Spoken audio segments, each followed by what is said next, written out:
Hi friends, ఈరోజు ఒక చిన్న విషయం ఏంటంటే కొందరు ఫోటోగ్రాఫర్ అన్నలు అనుకున్న విషయము కానీ వాళ్ళు ఇబ్బందులు పడుతున్న విషయాలు ఏంటంటే, మనము పెద్ద సమాజంలో జీవిస్తున్నాం. చిన్న సముద్రం కాదు మనదేం, చిన్న ఇల్లు కాదు, ఒక చిన్న విలేజ్ కాదు మనది. మినిమం వచ్చే రాబోయే రోజుల్లో మనది జిల్లా అవుతుంది బాన్సోడ అనేది. అట్లే కొన్ని జిల్లాలు ఉన్నాయి, కామారెడ్డి కూడా జిల్లానే కదా. ఈ జిల్లాలో ఎంతోమంది ఫోటోగ్రాఫర్స్ ఉండరు, చుట్టుపక్కల విలేజ్లో కానీ ఎక్కడైనా సరే ఎంతోమంది ఫోటోగ్రాఫర్స్ ఉండరు.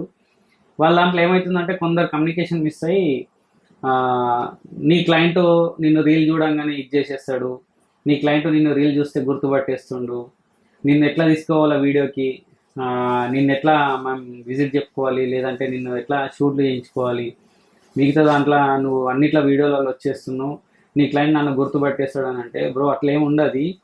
ఎవరికి దగ్గర వాళ్ళు ఉంటారు. ఇప్పుడు నాకు సంబంధించిన వాళ్ళు, నాకు చిన్నప్పటి నుంచి దోస్తులు, నా క్లాస్మేట్లు ఉంటారు, మా తెలిసిన రిలేషన్స్ ఉంటారు, మా విలేజ్ వాళ్ళు ఉంటారు. వాళ్ళకి ఎవరికి ఇవ్వాలనిపిస్తే ఈవెంట్ వాళ్ళకి ఇస్తారు బ్రో. మనం ఎవరితో చేయించుకోవాలనుకుంటే వాళ్ళతో చేయించుకుంటాం అంతే. వాళ్ళు పర్టికులర్గా నన్ను చూసో నా బిహేవియర్ చూసో నన్ను ఇయ్యరు. నీ సర్కిల్, నీతో ఉన్నవాడు, నీతో బాండింగ్ ఉన్నవాడు ఖచ్చితంగా నీకే ఇస్తాడు. నేను ఆడ ఇంత చెప్పినా, ఎన్ని లక్షలు గుమ్మరిచ్చినా వాడు నిన్నే పట్టుకుంటాడు. అంతేగాని మనకి ఎవరో ఇదైతురు అదైతురు అని చెప్పేసి మాత్రము మనం ఫీల్ అవుతా ఉంటే అది మనమే లాస్ అవుతాము.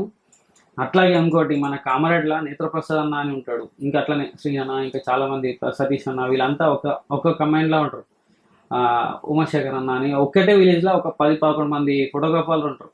వాళ్ళందరూ ఏమవుతుందంటే, ఒకరోజు ఈవెంట్కి ఈయన పిలుచుకుంటాడు, ఒకరోజు ఈవెంట్కి ఆయన పిలుచుకుంటాడు.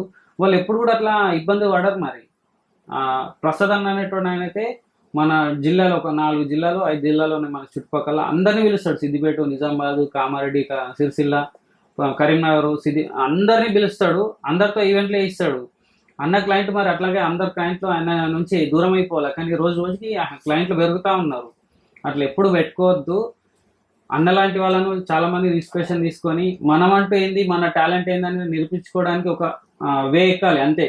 వెనుక ఎవరో ఏమనుకుంటారని, ఎవరో ఇబ్బంది పడుతురని మనం ఇబ్బందులు పడకుండా, కస్టమర్కు మనం బెటర్ అనిపిస్తేనే మనం సపోర్ట్ చేస్తాడు, మనకు ఈవెంట్ ఇస్తాడు.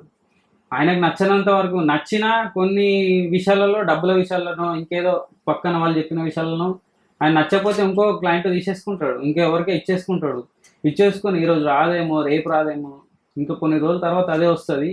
మనం ఇబ్బంది పడాల్సిన పనే లేదు, మనం ఇంకెవరిని ఇబ్బంది పెట్టాల్సిన అవసరం లేదు. మనకంటూ టాలెంట్ ఉంటే అది ఆటోమేటిక్ వస్తూనే ఉంటుంది. దయచేసి ఒకరి మీద ఒకరు పడి ఇబ్బందులు పడకండి. అంటే ఇబ్బందులు అంటే ఏడవడాలు కానీ, కొంచెం బాధపడడం కానీ, నచ్చిన విషయాలలో కొంచెం అన్నిట్లో ఇబ్బంది కాకండి. అందరం కలిసి ఉందాము, కలిసిగా చేసుకుందాము. ఎవరి టాలెంట్ వాళ్ళది, టాలెంట్ ఎవరు సొత్తు కాదు. మనం ఎంతెంత బెటర్ చేయడానికి ట్రై చేస్తే అంత బెటర్గా మనకి ఈవెంట్లు వస్తూ ఉంటాయి. అందరు ఫోటోగ్రాఫర్లు అన్నది దయచేసి ఇంకో ఫోటోగ్రాఫర్ని శత్రువులా చేసుకోకండి. ఎందుకంటే మన ఫోటోగ్రాఫర్ ఎప్పుడు కలిసి ఉండాల్సిందే. కస్టమర్ ఇది వస్తూ ఉంటాడు, పోతూ ఉంటాడు. ఆయన చిన్న చిన్న విషయంలో, చిన్న చిన్న పాయింట్లో ఖచ్చితంగా మనల్ని దూరం పెడతారు. మనం ఎంత గ్రాండ్గా చేద్దాం అనుకున్నా కానీ అందరికీ డబ్బులకి ఇచ్చేస్తారు. ఫోటోగ్రాఫర్కి వచ్చేసరికంటే ₹1 కూడా ఇయ్యరు. పేమెంట్ అయిపోయింది, లాస్ట్ ఏదో విషయాలు చెప్పేసి కొన్ని పెండింగ్లు అవుతూ ఉంటాయి. లాస్ట్ ఒక 5 ఇయర్స్ దాకా, 4 ఇయర్స్ దాకా రాని కస్టమర్ కూడా ఉండు. మళ్ళీ సెలెక్షన్ ఉండదు కరెక్ట్ టైంకి పేమెంట్లు ఇయ్యరు. వాళ్ళ కోసం మనం కూడా పెట్టుకుంటే ఏమొస్తుంది బ్రో? ఫోటోగ్రాఫర్లు అందరం కలిసి ఉంటేనే ఏదో రోజు మనము హెల్ప్ అవుతూ ఉంటాం. Okay, thank you, bye.